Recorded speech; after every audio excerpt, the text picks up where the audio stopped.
Dalam nama Bapa dan Putra dan Roh Kudus. Amin. Shalom Aleihim.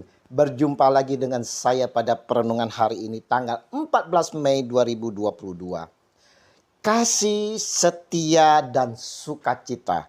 Hari ini bertepatan Gereja Katolik merayakan pesta Santo Matias Rasul. Bacaan liturgi hari ini diambil dari Kisah Para Rasul 1 ayat 15 sampai dengan 17, dilanjutkan dengan ayat 20 sampai dengan 26, dan Injil Yohanes 15 ayat 9 sampai dengan 17. Saudara-saudaraku yang terkasih di dalam kasih Kristus, ada sepasang suami istri bertengkar hebat, saudara. Masing-masing saling menuntut haknya.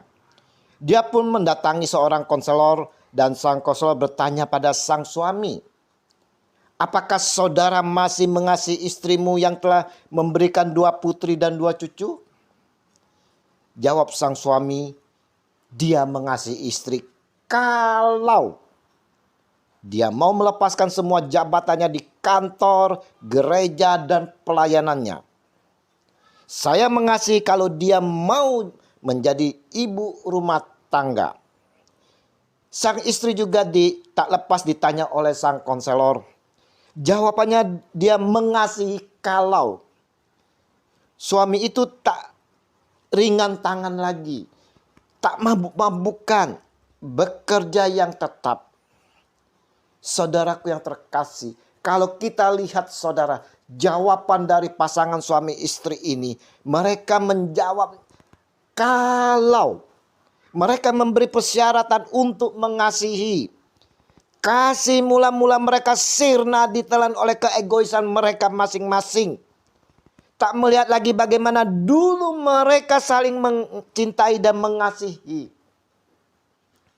Injil yang kita baca dan renungkan hari ini, saudara, Yesus menyampaikan, "Seperti Bapa telah mengasihi aku, demikianlah juga aku telah mengasihi kamu. Tinggallah di dalam kasihku itu." Yohanes 15 ayat 9. Saudaraku yang terkasih, kalau kita perhatikan ayat ini saudara, maka Yesus mau menyampaikan sesuatu yang tersirat di dalamnya, yaitu kasih, ketaatan, dan sukacita. Ketiganya ini merupakan ciri dari kekristenan kita, saudara. Di sini berbicara tentang kasih Allah kepada anaknya yang tunggal, yaitu Yesus Kristus. Kasih Yesus Kristus kepada Bapa dan juga kasih Yesus Kristus kepada umatnya, kepada kita semua yang percaya kepadanya.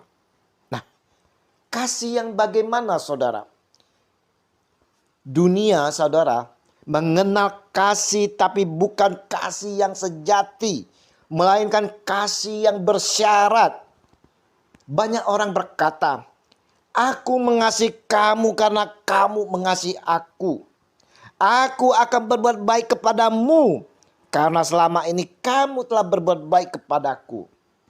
Aku mengasihi kalau kamu," dan sebagainya.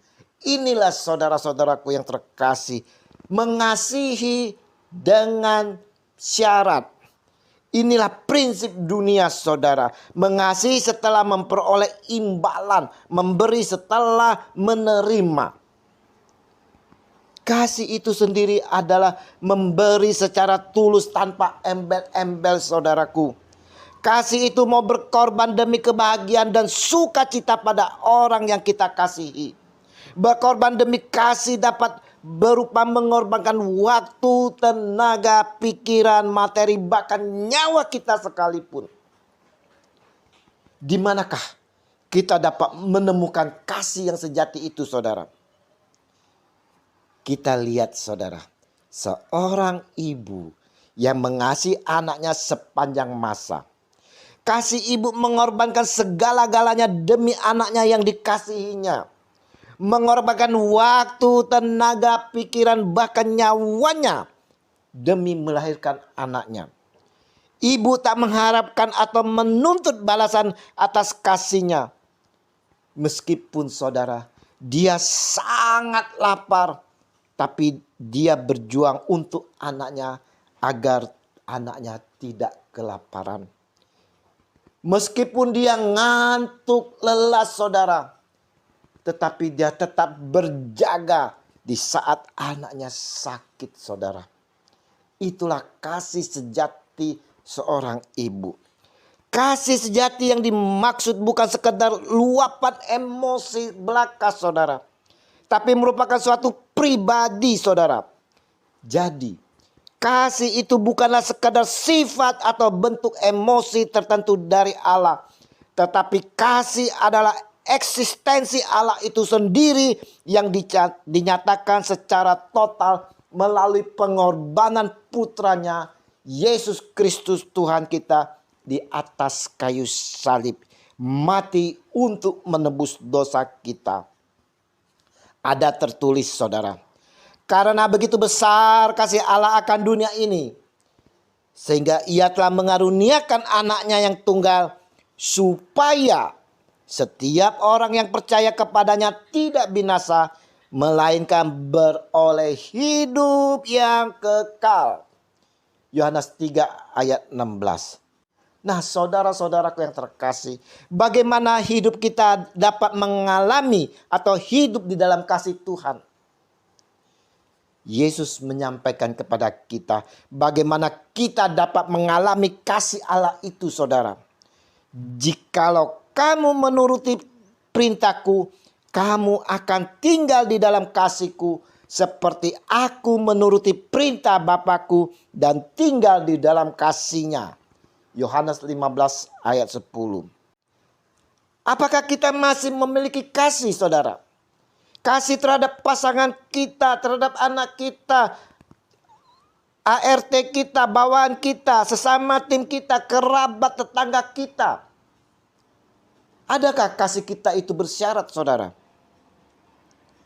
Untuk dapat hidup di dalam kasih Tuhan saudara-saudaraku, kita harus menuruti perintah Tuhan dan taat kepada kehendaknya saudara. Kasih itu berkaitan dengan ketaatan. Tuhan Yesus sendiri telah memberikan teladan kepada kita dalam hal ketaatan. Sejauh mana ketaatan Tuhan Yesus terhadap Bapanya, kita harus mengikutinya saudara. Ketaatan Tuhan Yesus terhadap Bapa adalah sampai kematiannya di atas kayu salib. Filipi 2 ayat 5 sampai dengan 11. Saudaraku yang terkasih, secara manusia saudara, Yesus tidak sanggup menghadapi pergumulan yang sedang ia jalani, yaitu harus mengalami penderitaan yang berat. Tubuhnya dicabik-cabik, dikoyak-koyak, bahkan sampai mati di atas kayu salib demi menanggung dosa kita saudara. Sungguh Yesus tak sanggup saudara. Perenungan hari ini, Yesus mau mengajak kepada kita semua untuk hidup dalam kasih Allah. Kita boleh mengalami kasih Allah dengan mau hidup di dalam kesetiaan dan taat menuruti perintahnya dan tinggal di dalam kasih-Nya. Yesus mau dari kita yang telah mengalami kasih-Nya saudara, juga mau membagi kasih itu kepada sesama dengan cuma-cuma tanpa bersyarat.